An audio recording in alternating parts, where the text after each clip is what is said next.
मित्रों, मैं अभी हूँ श्री केदारनाथ धाम में। आप जैसा कि जानते हैं, केदारनाथ धाम 6 महीने के लिए खुलता है और इस बार 25 अप्रैल से खुला था और हम लोगों ने आकर के आरंभिक दर्शन बाबा के किए। परंतु इसी धाम के पास में कुछ ही दूरी पर एक और ऐसा आश्रम है, एक और ऐसी कुटिया है जहाँ पर जो सर्विस हमेशा सेवा के भाव से 365 दिन के लिए खुली रहती है, और वो है ललित बाबा का रामानंद आश्रम। और इस आश्रम में इसकी महत्ता इतनी ज़्यादा है कि लोग दूर दूर से बड़े महात्मा संत, इवन आज के ज़माने के व्लॉगर्स तक बहुत आते हैं, क्योंकि इनकी महिमा ही अपरंपार है। हर हर महादेव। महादेव। मित्रों, मैं अभी ललित बाबा के आश्रम में आ रहा हूँ, जो कि केदारनाथ धाम में बहुत ही नामी बाबा भी हैं और बहुत ही उन्होंने आपदा के समय बहुत ज़्यादा सपोर्ट और जितनी होती है व्यवस्थाओं में सहायता किया था। और वहाँ हम जा रहे हैं, उनके बारे में थोड़ा सा पहले मैं मैडम से ही इंट्रो लेता हूँ। आप तो इनको जानते हैं, वैशाली मैडम, इनको बताने की ज़रूरत नहीं है। आपसे हम ललित बाबा के बारे में थोड़ा सा जानना चाहते हैं। मैं भी उन्हें पहले नहीं जानती थी, लेकिन जब मैंने उन्हें जाना तो मुझे ऐसे लगा कि उनका काम बहुत मतलब उच्च कोटि का काम रहा है। जब आपदा आई वो तो एक अलग बात है, लेकिन क्या आपने कभी सुना है कि 365 दिन केदार बाबा के कपाट भी सिर्फ 6 महीने खुले रहते हैं, लेकिन ललित बाबा जी का आश्रम जो है वो 365 दिन खुला रहता है। और ये एक लौते ऐसे बाबा हैं इधर केदार धाम में 365 दिन रहते हैं, नीचे उतरते ही नहीं हैं। तो यहाँ पे सिर्फ आश्रम ही नहीं, लेकिन आश्रम के साथ साथ जो भी जिनको भी ज़रूरत होती है उन ज़रूरतमंदों के लिए फ्री में खाना देते हैं, फ्री में रहना देते हैं।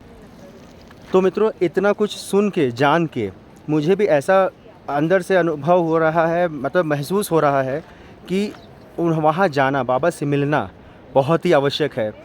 यहाँ नहीं, यहाँ केदारनाथ धाम में आके अगर उनसे नहीं मिले, जो कि जिनकी बारे में इतनी प्रशंसा मैंने सुन रखी है, तो अधूरा हो जाएगा।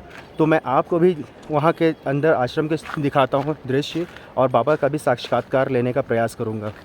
चलिए देखिए, ये है पूरा आश्रम, यहाँ से आरंभ हो जाता है। और यहाँ पर हम लोग नाश्ता भी प्रयास करेंगे करने का, क्योंकि सुबह अभी हमने किया नहीं है। ये पूरी घाटी है, उधर देखिए आप, यहाँ से मंदिर भी छोटे में दिख रहा है।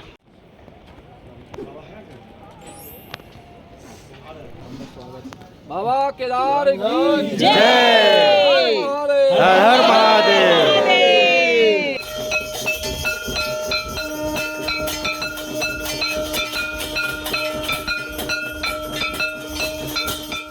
देखो, मूर्ति तपस्वी बाबा लोग हैं, हिमालय में यहाँ रहते हैं, तपस्या करते हैं और निस्वार्थ जो है अपने सभी संतों को और भक्तों का लिए जो है सेवा करते हैं।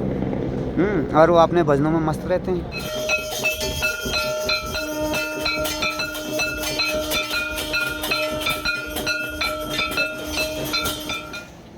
बाबा के यहाँ नाश्ता भी करते हैं, फिर बाबा से मुलाकात करते हैं जी, और साक्षात्कार भी लिया जाए जी। हमने सोचा हम भी नाश्ता प्रसाद स्वरूप ग्रहण करते हैं, तो थोड़ा सा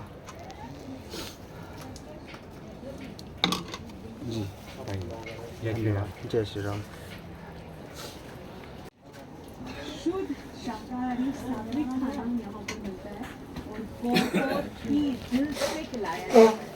और यही मुझे ललित बाबा जी का मतलब नेचर अच्छा लगता है। वैसे शुद्ध सात्विक और बहुत टेस्टी। ऐसे लगेगा कि बड़े मित्रों, अभी बाबा के आश्रम में ही हम चाय पी रहे हैं। अभी चाय पी के जस्ट बाबा आ चुके हैं, तो अब हम इनसे दर्शन करने के लिए, उनका साक्षात्कार लेने के लिए भी अंदर अभी आश्रम में चल रहे हैं। तो बस चाय ख़त्म करके फिर अंदर चलते हैं।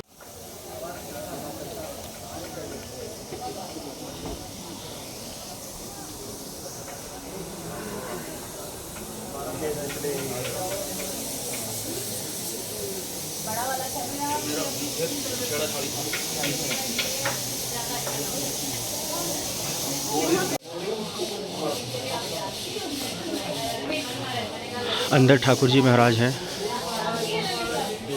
राधे राधे मित्रों। और यहाँ पर धर्म ग्रंथों से जुड़ी कई सारी पुस्तकें,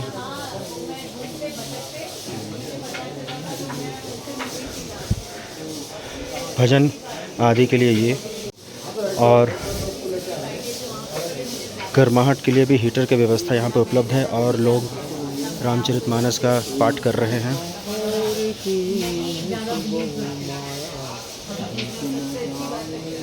साधना में लोग बैठे हैं, योग कर रहे हैं और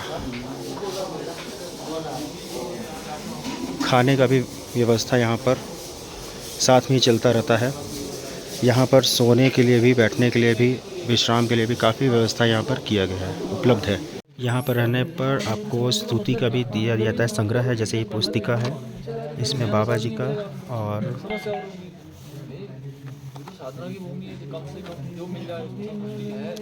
जैसे देखिए ये प्रातःकालीन स्तुति है, संध्या की स्तुति, बहुत बड़ा इस तरह से काफ़ी चीज़ें बताई जाती हैं और सिखाई जाती हैं यहाँ पर।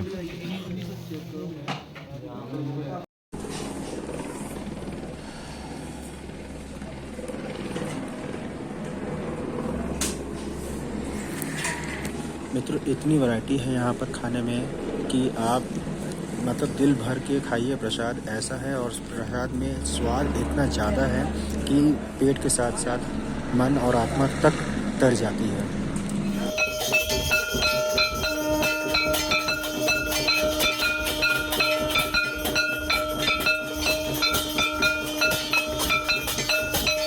स्वामी प्रसाद मौर्य ने रामचरितमानस पर प्रश्न उठाया कि ये गलत है, इनको हटा देना चाहिए, और कुछ लोगों ने उसको जलाया तक।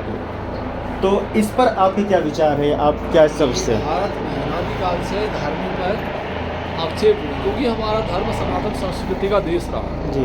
और धर्म विरोधी लोगों ने ऐसे कदम अनादिकाल से उठाए। भारत में यूनानो मिस्र रूमा सब मिट गए, जहाँ से बाकी नहीं रहा तो नामो निशान हमारा। तो गलत है, उन्हें नहीं बोलना चाहिए। और वो व्यक्ति इस जीवन में इस लोग को भी अपने हाथ से गंवा रहा है, आने वाली पीढ़ी और कुल वंश को भी वो पतन की ओर ले जा रहा है। ये विचार कभी आदर्श नहीं हो सकता, क्योंकि एक श्री रामचरितमानस की जो चौपाई पे लोगों ने टिप्पणी करी वो यही थी कि ढोल गवार शूद्र पशु नारी जी। सकल ताड़ना के अधिकारी जी। सबसे पहली बात है कि हम नगर में रहने वाले व्यक्ति को नागरिक कहते हैं या उसको नागर कहते हैं, और गांव में रहने वालों को गवार कह दिया जाता है। गवार का मतलब ये नहीं कि पिछड़ा है। हाँ। इस विषय पे आलोचना करेंगे तो हमारे मत बढ़ जाएंगे, लेकिन उनको नहीं पता कि सामाजिक समर्थन घट जाएगा बढ़ जाएगा। लेकिन उनको ये पता होना चाहिए कि उस देव सत्ता जिस दिन कोप कर बैठेगी सर्वनाश हो जाएगा जी। वो है जी। तो काफ़ी सारे विचार हमने जाना और अभी आगे और जानेंगे। फिलहाल के लिए अभी हम मिलते हैं थोड़ी देर बाद फिर से।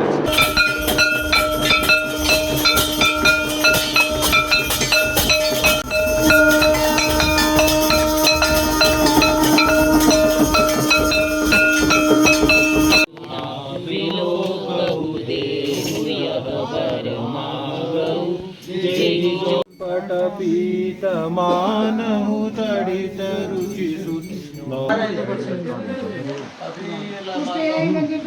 मतलब आज का हम लोगों ने रात्रि का भोजन प्रसाद ग्रहण करना आरंभ कर दिया है, जिसमें कि अच्छी खासी क्वांटिटी में और कई सारी वैरायटी में खाना उपलब्ध है, जिसमें कि हमने थोड़ा थोड़ा लिया है ताकि ज़्यादा कुछ भी वेस्ट ना हो, जो भी हो हम खा के ख़त्म कर सकें। तो फिलहाल हम आश्रम में और रात्रि का भोजन प्रसाद, हमें भी यह अवसर मिला बाबा से मिलने का, उनका साक्षात्कार लेने का। आश्रम में किस प्रकार से व्यवस्थाएं हैं और क्या क्या सुविधाएं और श्रद्धालुओं के लिए जो सेवा भाव से चीज़ें किए जा रहे हैं, उससे श्रद्धालु जो यहाँ पर भक्त आते हैं वो किस तरह से साधना एवं अन्य जो कार्य है वो करते हैं, उसको भी हमें देखने का और उसे समझने का अवसर मिला। और इसी अवसर को हमने जिया भी और बाबा के साथ जो साक्षात्कार किया वो हम आपको डिटेल में अभी दिखाते हैं।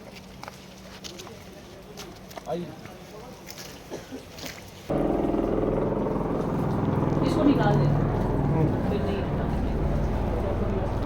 मैं ये जानना चाहता था महाराज आपसे कि कुछ लोग ये कहते हैं कि हमारा परमात्मा में उनका विश्वास नहीं है, तो उनके बारे में या इस तथ्य पर आपके क्या विचार हैं? अब बहुत सारी चीज़ें ऐसी हैं, वैज्ञानिकों ने पहले प्रयास किया कि हम पराक्रमी से शिशु को जन्म देंगे। ये आपने पहले वृत्तांत सुना हो, लोगों ने प्रयोग भी किए, सफल कितने में ये नहीं मानते। ये प्रकृति है। हम सौर ऊर्जा को एकत्रित कर सकते हैं, वैकल्पिक स्थापित कर सकते हैं, लेकिन जो सूर्य की रोशनी से विटामिन डी, जिसको विज्ञान ही प्रमाणित करता है, जो हमारे शरीर को प्राप्त होता है, ऐसी ऊर्जा सूर्य की रोशनी से जो हम सौर ऊर्जा को एकत्र करके विद्युत का प्रकाश तो कर सकते हैं, लेकिन वो गुण हम प्रकट नहीं कर सकते।